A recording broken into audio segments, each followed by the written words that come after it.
நீங்க ஒண்ணு வேண்டாம், நீங்க மேக்ஸ் உங்களுக்கு வரலன்னா இந்த மாதத்தை ஏப்ரல் மாதத்தை குரூப் 4 படிக்கிறவங்க கேட்டுவாங்க. ஏப்ரல் மாதம் வந்து கணித மாதம் அப்படின்னு அனௌன்ஸ் பண்ணுங்க.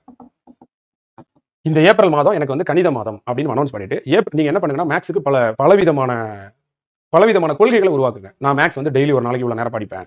ரூல்ஸ் அண்ட் ரெகுலேஷனை கொண்டு வாங்க. மேக்ஸுக்கு இம்பார்ட்டன்ட் கொடுங்கன்னு நான் சொல்லுவேன். நீங்க அதுக்கு எவ்வளவு இம்பார்ட்டன்ட் கொடுக்குறீங்களோ அதை பொறுத்தா மேக்ஸ் வரும். நீங்க என்ன தேடுறீங்களோ அதுதான் உங்களுக்கு கிடைக்கும். நீங்க மேக்ஸ் தேடினீங்கன்னா யூடியூப்ல எங்க தேடினாலும் மேக்ஸ் கிடைக்கும். எப்படிலாம் மேக்ஸ்ல இம்ப்ரூவ் பண்ணலாம் அப்படிங்கறத யோசிங்க.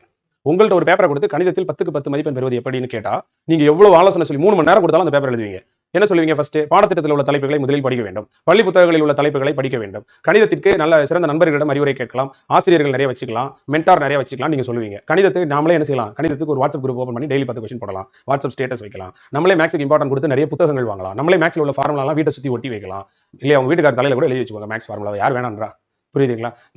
கணிதம்னு ஒரு மாசம் கடந்திருந்தா அந்த கணிதம் வராமலா போயிட போகுது? நிச்சயமா வரதான் போகுது. மேக்ஸுக்குன்னு கொள்கைகளை உருவாக்குங்க. இந்த மாதம் எனக்கு கணித மாதம், அதனால நான் என்னெல்லாம் பண்ண போறேன், மேக்ஸுக்காக என்ன இம்பார்ட்டன்ட் கொடுக்க போறேன், நானே ஒரு யூடியூப் சேனல் ஆரம்பிக்க போறேன், ஆரம்பிங்க. யாரெல்லாம் மேக்ஸ்ல சூப்பரா யூடியூப் சேனல் நடத்துறாங்களோ அந்த இதெல்லாம் சப்ஸ்கிரைப் பண்ணி வைங்க. அவங்களோட வீடியோ டெய்லி மறக்காம பாருங்க. அடுத்து நீங்களா மேக்ஸ் டெய்லி ஒரு 10 கொஸ்டின் வாட்ஸ்அப் குரூப் ஓபன் பண்ணி நீங்களா டெய்லி 10 போடுங்க. நீங்க ஏதாச்சும் சின்ன குழந்தைகளை கூப்பிட்டு மேக்ஸ் ஸ்கூல் பசங்களுக்கு சொல்லி கொடுங்க.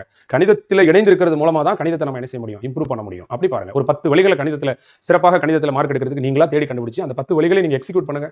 ஒரு பாடம் உங்களுக்கு கடினமா இருக்கு, ஒரு பாடத்துக்கு வந்து உங்களுக்கு விருப்பம் இல்லாம இருக்குன்ற காரணத்தால நீங்க நேரமே ஒதுக்க மாட்டேங்கிறீங்க அந்த பாடத்துக்கு.